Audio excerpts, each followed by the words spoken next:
Have you ever had a vision or an idea for your life, or maybe you had a bit of an idea about who you want to become, or somewhere you want to move to, or a place you want to go to, but it's almost like there's some sort of internal block that's stopping you every time from achieving it? Well, I'm here to tell you that it's probably likely to do with your subconscious mind and some programming that's actually been done within your subconscious mind over the years. So in this video, I'm going to give you a little bit of an insight into how you can access your subconscious mind so you can start making some shifts and changing some of those limitations so you can actually achieve what you define as being success.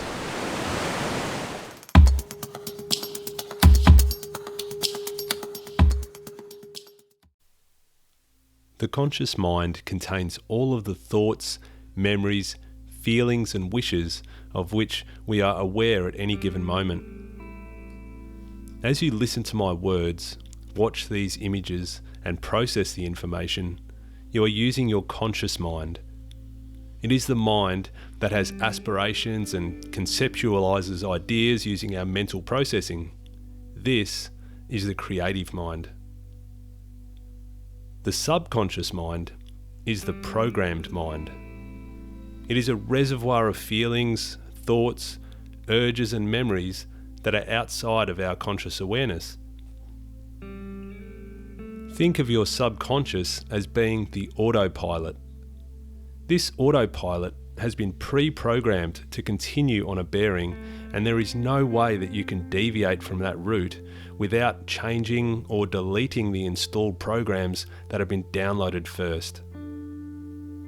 Your subconscious mind has immense power in controlling your reality, from the types of relationships that you have, to your daily actions, the level of income you earn, and even how you respond to challenging situations. So if your subconscious mind is a series of programs that have been installed keeping us on a certain trajectory in life, how did we pick up these programs, and why does it seem like I have no choice what's been downloaded? Scientific research has discovered that from birth and up until the age of around 7 years old, our brains operate in a lower frequency, which is similar to that of an adult in a meditative or hypnotic state. As an infant or toddler, information absorbed from watching or listening to others around you soaked up to your subconscious like a sponge, because you had no pre-existing beliefs to counteract your perceptions. Your mind just accepted any information absorbed as being the absolute truth, developing the programs that will either serve you or limit you throughout your adult life. Now that you know this, imagine when you were a toddler and a family member told you that you're not important, that you are a pain to be around, that you're stupid, or that you won't amount to much. Even if it's a passing comment, can you see the effect that this can have?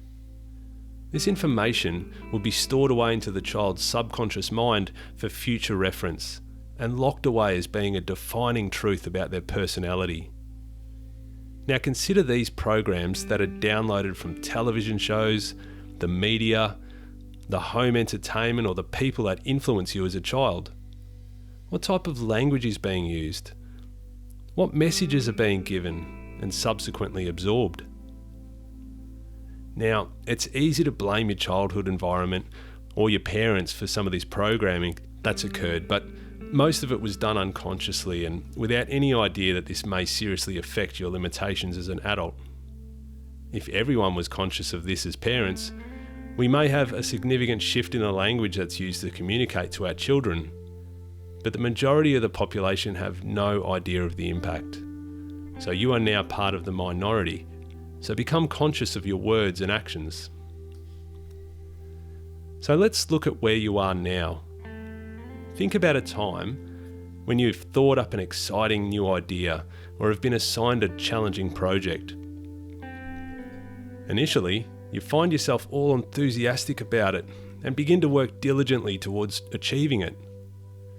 Then, after a few days, you find yourself losing motivation and interest in it for no real reason, and all the excitement and enthusiasm begins to fade away, and eventually you leave the project unfinished, never to be unearthed again. Have you ever stopped to think about why this happens to you? It's the subconscious mind that runs the show. Even though our conscious mind wants us to stay positive and work towards achieving the project, our subconscious mind, which houses the narrative that we are devoid of confidence, that we lack self-worth, that we are not important, just not good enough, or undeserving of success, is the overriding authority here. Fear of failure is a common program and one that causes an inability to even start a new project or challenge. One program that has even more weight on our limitations is the fear of success. The fear of your greatness.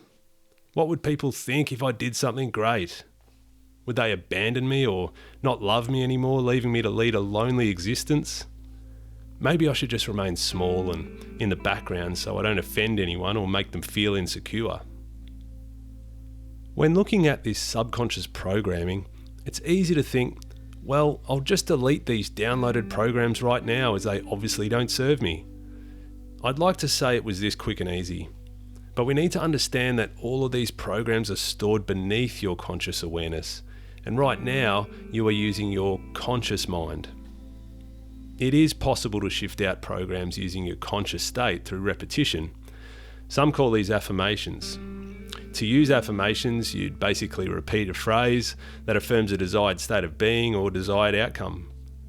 Affirmations can work, however they require great discipline and repetition that they may eventually override the subconscious programming, only if you really believe the statement within.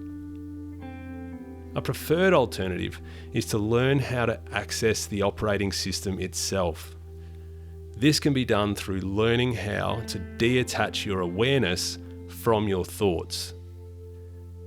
Become aware that you are separate from the thoughts that you create. It is only your mind that creates these thoughts. Some call this presence, meditation, or contemplation. Whatever you call it is totally irrelevant. When you learn to become the observer, you can easily access the operating system at will and begin to delete the old and useless programs holding you back from your potential. The resistance is removed and you are liberated from emotions that have always blocked your progress, leading you to continually self-sabotage your conscious aspirations. So if you think you're going to make some significant changes in your life, and you're only doing it consciously, you're probably kidding yourself. You really need to understand how to access your subconscious mind and undo a lot of the barriers, a lot of those limitations and those limiting programs that have been installed over the years. But before we actually remove those programs and then reinstall new ones, which is what the real shift is all about, you need to learn how to access the subconscious and do it at repetition, so you can do it at will first. And that is a practice. It's very simple, but it actually is a discipline, and you need to practice it every single day. For those of you who have no idea how to do this, I encourage you there's a lot of resources out there. You can certainly go to therealshift.com on the homepage and have a look for free fundamental basics of meditation video that I've put together, which will at least get you started to accessing the operating system. Well, that's it, guys. I hope you've enjoyed it, and I'll catch you on the next video.